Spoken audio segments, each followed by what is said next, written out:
So, the album is called Unexpected.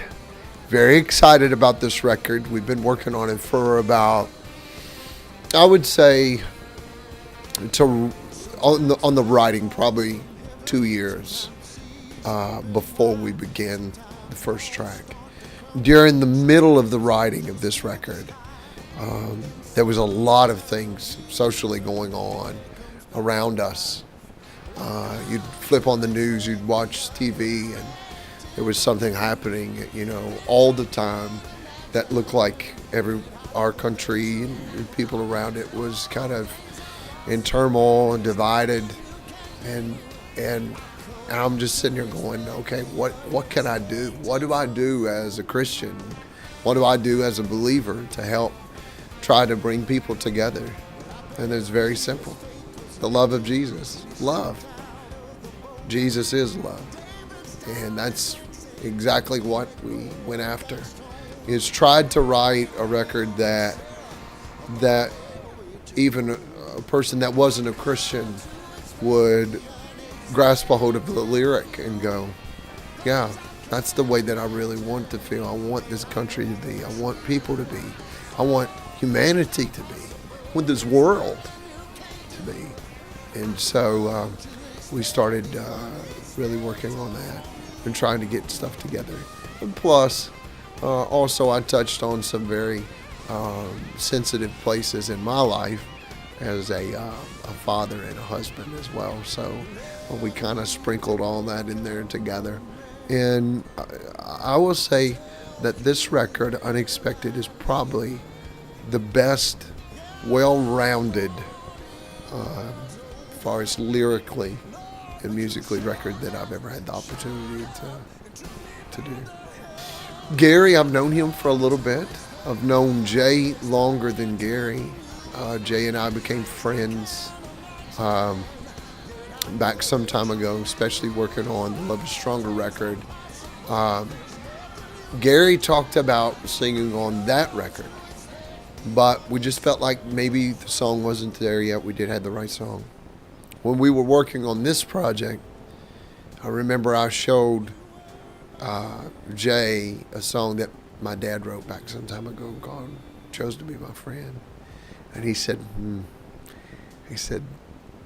Gary would just smoke this song. And I'm like, yeah, you're right. And so that's what we did. Asked Gary if he'd come in and sing. And I just wish I could show you the text message that he sent me after it was over. It was probably one of the kindest text messages I've ever gotten from anyone of that caliber in music. And so it was an honor to have him on there.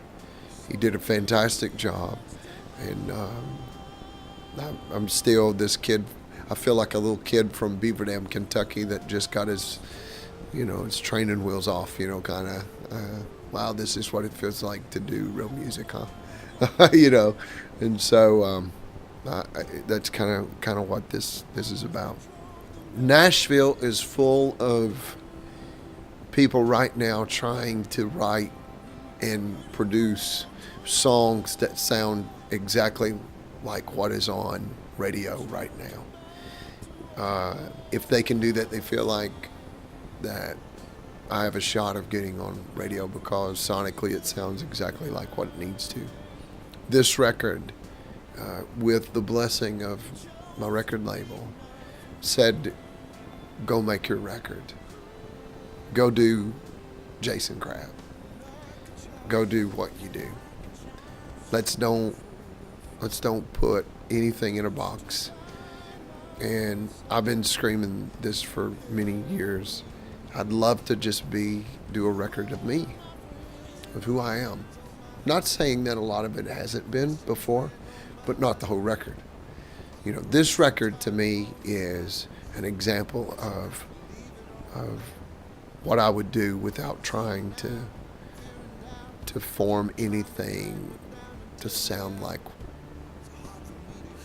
something that would be played specifically for a right place. This is just making music. This is just making music and sharing your convictions and sharing your heart and sharing your love of Christ and who you are and what you feel called to do. And so this is the true me. This is really who I am. I would just love for people to keep us in your prayers, for strength and encouragement. Also, that I ask people to pray that I pray each and every day for His favor, His favor, because I know each and every gift, each and every breath, every opportunity in life, every word that I get that comes out of my mouth is a gift from Him. He's allowed, and it's the favor of God that allows that to happen. It's a gift from God, and I believe that. I'm not just saying that. I'm too ignorant to figure it out on my own. I can't even believe that I'm here being interviewed with you, and that anybody would want to hear what I have to say. It's just that's the gift of God. That's a grace and mercy and the gift of the Lord. And so I know that all of that comes from Him, and I'm just praying, Lord, just keep opening doors. We're gonna run, and just shut the ones you don't want us to run through. And protection. I think that's another good one. Protection. Pray for protection, and that souls will be saved. Number one.